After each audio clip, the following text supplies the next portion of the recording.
Ladies and gentlemen, a new month has passed, which means I've got more vinyl to unbox. So today I'm bringing you every vinyl that I brought in June, and I believe we have 1, 2, 3, 4, 5, 6, 7. I think 7. A couple of them I have already unboxed.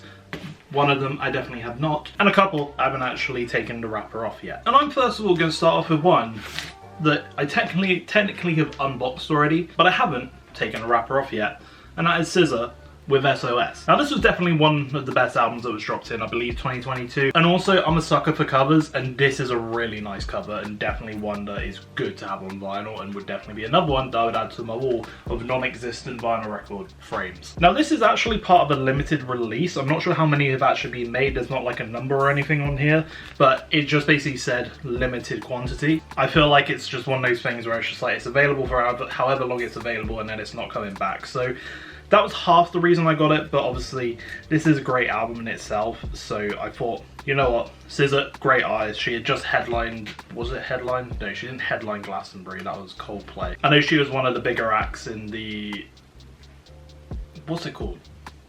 In one of the tents. I don't know which one it was. But I saw this one had been released and whatnot, stuff, and like saw obviously that it was a limited quantity thing. So I sort of thought, I may as well pick it up. I hadn't listened to the album in a little while, so I thought it was a good time to revisit it. So it's kind of like ended up in my playlist over the last sort of couple of weeks. Now this one does come with the SOS sticker right there, so we will be saving that and adding it to the protective sleeve. Not actually a gatefold one or anything, but as you can see, we've got the front, we've got the back. You've already seen enough of that. We have ourselves an insert which has, oh, it's almost like a variation of the cover itself, with her in a different attire, and then the credits and such there. And this is a 2 LP, got the redness sort of around it, which I find funny considering it's a blue album, which, don't know, but the blue and red obviously always go well together. So then we have the record itself. This is disc number 2. That red really pops on there. I like that. Nothing too crazy about the actual records themselves there. They're literally, I think the main thing about this album is that it is just a limited release, and one that I am happy to add to my collection. And also it might be one that you guys might have recognized in previous videos, because I have a little vinyl stand here that I just put like kind of in backdrop, and this one was one of the ones that was probably in the last video I did, the most expensive vinyl in my collection, as you can see right there. So just sort of there. So what is next? I'm actually going to go to these other things. Okay, I think I'll go for that one next. We are going to an Eminem, surprise, surprise. But with this one, I'm actually going to give it a little shout out because, Vinyl Dude, you made me buy this one because I watched your full, like, Eminem vinyl collection and whatnot, and you made me a little jealous because you had some I was missing. And this was one of them. This was a Record Day exclusive single for Hi My Name Is. It also has Bad Guys Always Die on the other side. I think this was a 2020 Record Store Day release, and I actually remember it, like, I remember hearing about it despite not knowing really much about Record Store Day. I remember seeing it and possibly having the ability to buy it. Like I probably saw it on like Eminem's like merch release or something, and I just didn't really bother. But then I saw Vinyl Dude have it, and I was like, I want to have like one of the more unique Eminem vinyl collections. And after today, I think I've secured that. Now I have 4 different versions of Slim Shady LP, but that's getting away from myself. This one is, I've already said what this one is. It's basically a single, and also it's not only the fact I want to give Vinyl Dude a shout out because like he had this one and it made me want to get it, but he also made me want to, like, because I noticed he had like a little basket, that's the word I'm looking for, something like that, where you just like keep your singles, and it's actually started making me want to go after some more singles and whatnot, to sort of like have a little single collection, 7-inch single collection. I think it'd be cool to have. So Vinyl Dude, thank you very much for the little inspo there. And this one was about £50. So this little 7-inch thing, it's cost more than, I mean, even that SZA vinyl back there, and yeah, like it was a pretty pricey one to get for the size of it, but for the collector's purpose of stuff, I kind of wanted it. And it looks like they're getting harder and harder to find, obviously, with time, but I didn't think that was too bad. So the next one didn't cost me an arm and a leg, but this is actually another 7-inch single, and that is with The Weeknd with Popular. Why did I say that so weird? Haven't opened this one yet, but I'll crack it open. I haven't actually got like that Eminem one I got there is basically my first proper like 7-inch record that I've got. Okay, so on this one, it's 7-inch. I think this cost me £13. I think this is again like a limited release sort of thing. So inside, just that? Yeah, just that. I'd be surprised if there was like a little insert, but basically kind of similar to that SZA thing with the redness on here. You get side A there, which has, I assume, Popular. Yes? Or is it one of the girls? I don't know. I'll be honest, I don't know which side's which, but I sort of saw this as an opportunity to basically grow my little Weeknd collection. I wouldn't say like, I've probably got more than I realised I have of his records, but this was just like another one to sort of add to that sort of thing. So yeah, I think the Weeknd and Eminem are like the two that I've got the most records of. I need to go through my collection, but it's another one to add to the Weeknd side of things. So those are just the first, I'm going to say they're the first two ever 7-inch records I've got. So moving on to the box, which is probably what you guys are most interested in, finding out what is in there. I know what two of these are, and I thought there were only two things, but I remembered I think there's actually a third thing in here that I vaguely remember what it might be. So, not a good time to get hiccups. No. Yeah, this is from Rough Trade, so this is where I got these ones from. So, from this package, we do have three. So, the first one we have is Cole's World. This is actually, I'm just going to come out and say it, I haven't really given this one a full listen through, but I am basically, now I've opened this, I'm pretty much there, but I am basically trying to get like a bit of a J.Cole collection, and from the second vinyl that I'm going to show you, you'll see why, and why I kind of thought it was a good time to just pick this one up. So I need to go and listen to this one to give you my actual thoughts on it. It's not like I haven't ever listened to it. It was just like a long time ago when I actually listened to some of the tracks and I genuinely can't remember them. Unfortunately not a gatefold, which is actually kind of disappointing from J.Cole. I think I just showed you what the second one is, but I'm trying to think. I don't think J.Cole, at least in my collection, has a single gatefold record, which is a shame, but still. So we have Cold World there, and then the next one we have is Born Sinner, the 10th anniversary, which, as you can tell, I saw this one. This was the one that was advertised for me when I went to Rough Trade, or probably when I was scrolling through Instagram. But I saw it and I thought, it's a good time to get it, because I think this does have a limited edition record to it, or it is a limited edition thing. It's got a coloured record with it, I should say. But I thought it looked really cool as a cover. I think from the pictures, the record itself looks really cool. On the back you got everything you need there, and I'll open this one up for you so you can have a look at what the records look like. But the third one we do have here is Lil Simz with Drop 6, the EP she released not too long ago. Lil Simz is another great, actually, sorry, that was actually one of the nicest ways to just open a vinyl. It was like just tape down there and you just literally lifted that up. Why don't we do that on the norm? So yeah, we have another sticker there that we can keep hold of. Right, so you're telling me the EP by Lil Simz is a gatefold, but J. Cole's like full albums are just, you know what, it makes no sense to me, but this is a gatefold. Open it up. Lovely jubbly. Okay, I'll put this one there. I'm really gonna hope that we have, if you want to read it, good luck, but there's basically like a whole letter written out talking about why she wrote this EP, so that's kind of nice to see. Always love when artists, like, especially with like vinyl records, I think Bruno Mars did it on his 24 Karat album, I think.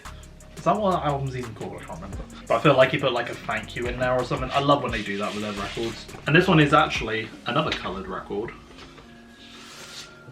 Oh, yes. My favourite colour, I've decided, is blue. So this one is like the exact tone of blue that I love. So that is absolutely beautiful to see, especially on camera. It's looking good. Ooh, look at that. A great one to add to my Little Simz collection, which isn't much right now. I think I've got Sometimes I Might Be Introverted and also Thank You.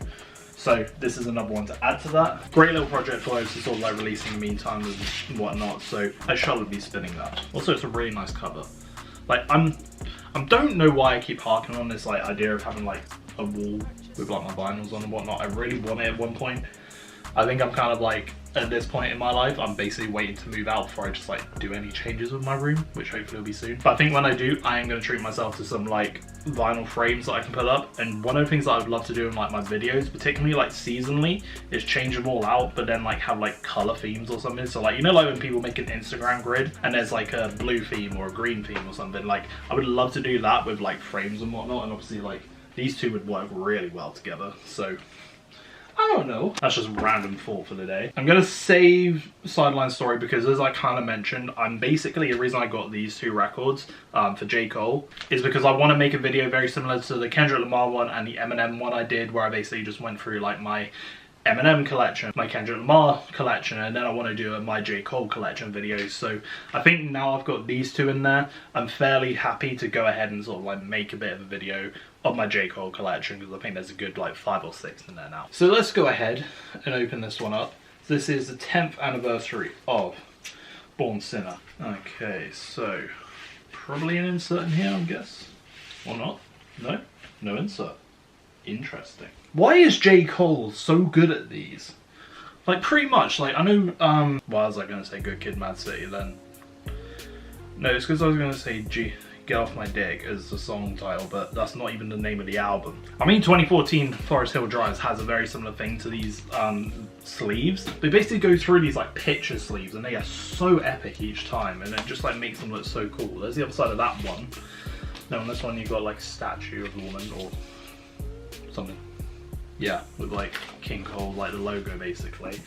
Then you also have J. Cole there himself. They're just sick in themselves, so let's see if this can get any better. And yes it can, because we have some almost translucent red vinyl records. I won't say this is as good as the blue one from I'll be honest, on first impression, I will not say these are better than the Lil Sim one I just opened with the blue one, but still really cool nonetheless. And more than anything, it's a 10th anniversary, and I think those are always great to get. And one of the things I will make sure to do when I make my J. Cole video is I will properly go throughout and show you each record that I've got. And then finally, this one you guys really should have expected. This is Eminem, Slim Shady, 25th anniversary. Zoetrope. This one, there's a whole video on it, go watch it there. Genuinely, this is the most expensive vinyl I've ever brought in terms of like full price. If you want to find out more about this one, go and press that video there and you can basically go watch it and see everything inside it. I don't really want to be reopening this, but in that video I show you everything that's involved in it. But whilst I am on the topic of Slim Shady, the death of Slim Shady is coming out very soon. I believe he's announced it for the 12th, so basically next week. And yes, I do expect to do an album review for the death of Slim Shady. But I thought now might be a good time to just like kind of like throw something out here. I did do a community post on this actually, and probably by the time this video is out, I'm sure there'll be like some like reveal already or some shit like that. But my little prediction that I have made and made kind of like brought up in conversation to Versatile Variety, shout out to you my friend. My little prediction,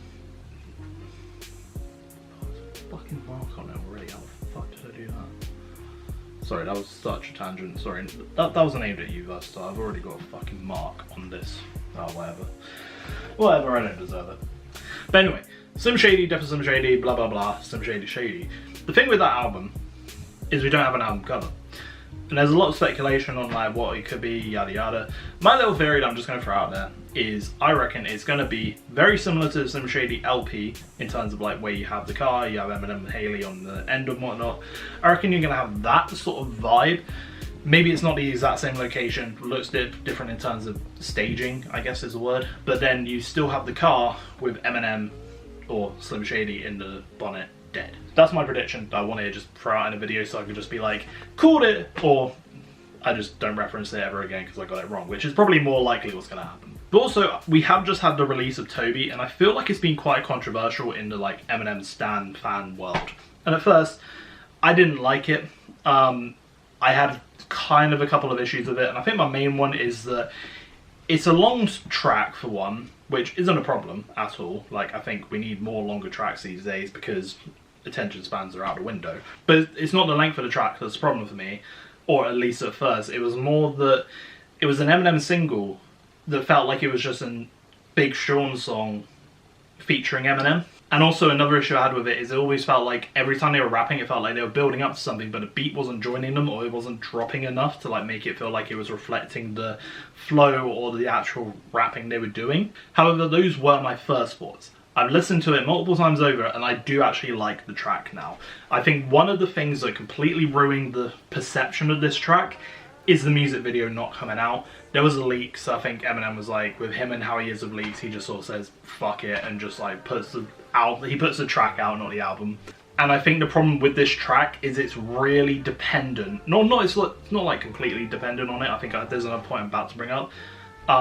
But I think the music video really would help emphasize the story and the meaning of this track, which might make it more sense in why Eminem is like so little on the track, or why he's just at the end. And I have a bit of a theory on why that is, not just from the sense of he wants to elevate Detroit rappers. That's clearly what he's doing with Baby Tron and also Big Sean. I think this track is supposed to be a bit of like passing the torch to those guys in the Detroit rap scene. That's obvious. I think the actual problem with this track is it shouldn't have been a single, just from the sense of, if you look at the Apple Music side of things, it shows you this is track 17 on a 20-track album.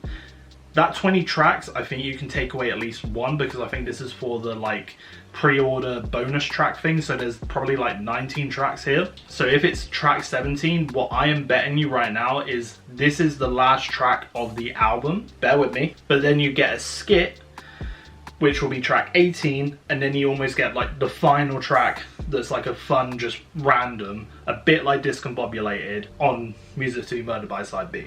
That's my little thought there, and I feel like that's why this track, if you really listen to it, it feels like an outro, and that final Eminem verse, I'm betting you, is almost like a bit of the ghost of Eminem just having one final say whilst he's there. He's already dead, but he's dying out. He's admitting finally in his final song that he is a legend. Those are my very quick thoughts on Tobey, just that I wanted to throw in here.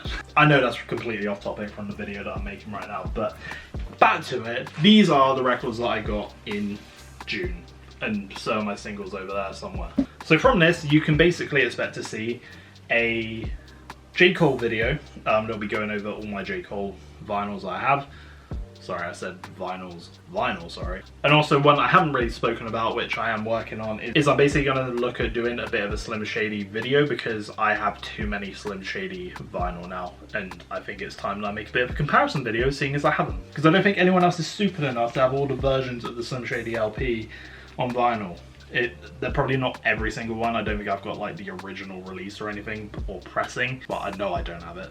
But that's something else that I'm thinking of doing as a video. So let me know in the comments what you thought about these. What did you think about Eminem's latest stuff that he's releasing? And anyway, I shall leave you there. Leave a like. Oh, I didn't do my subscribe malarkey. I'm on the road to 1,000 subscribers. Subscribe. I've been Ollie Rodriguez. Leave a like, and goodbye.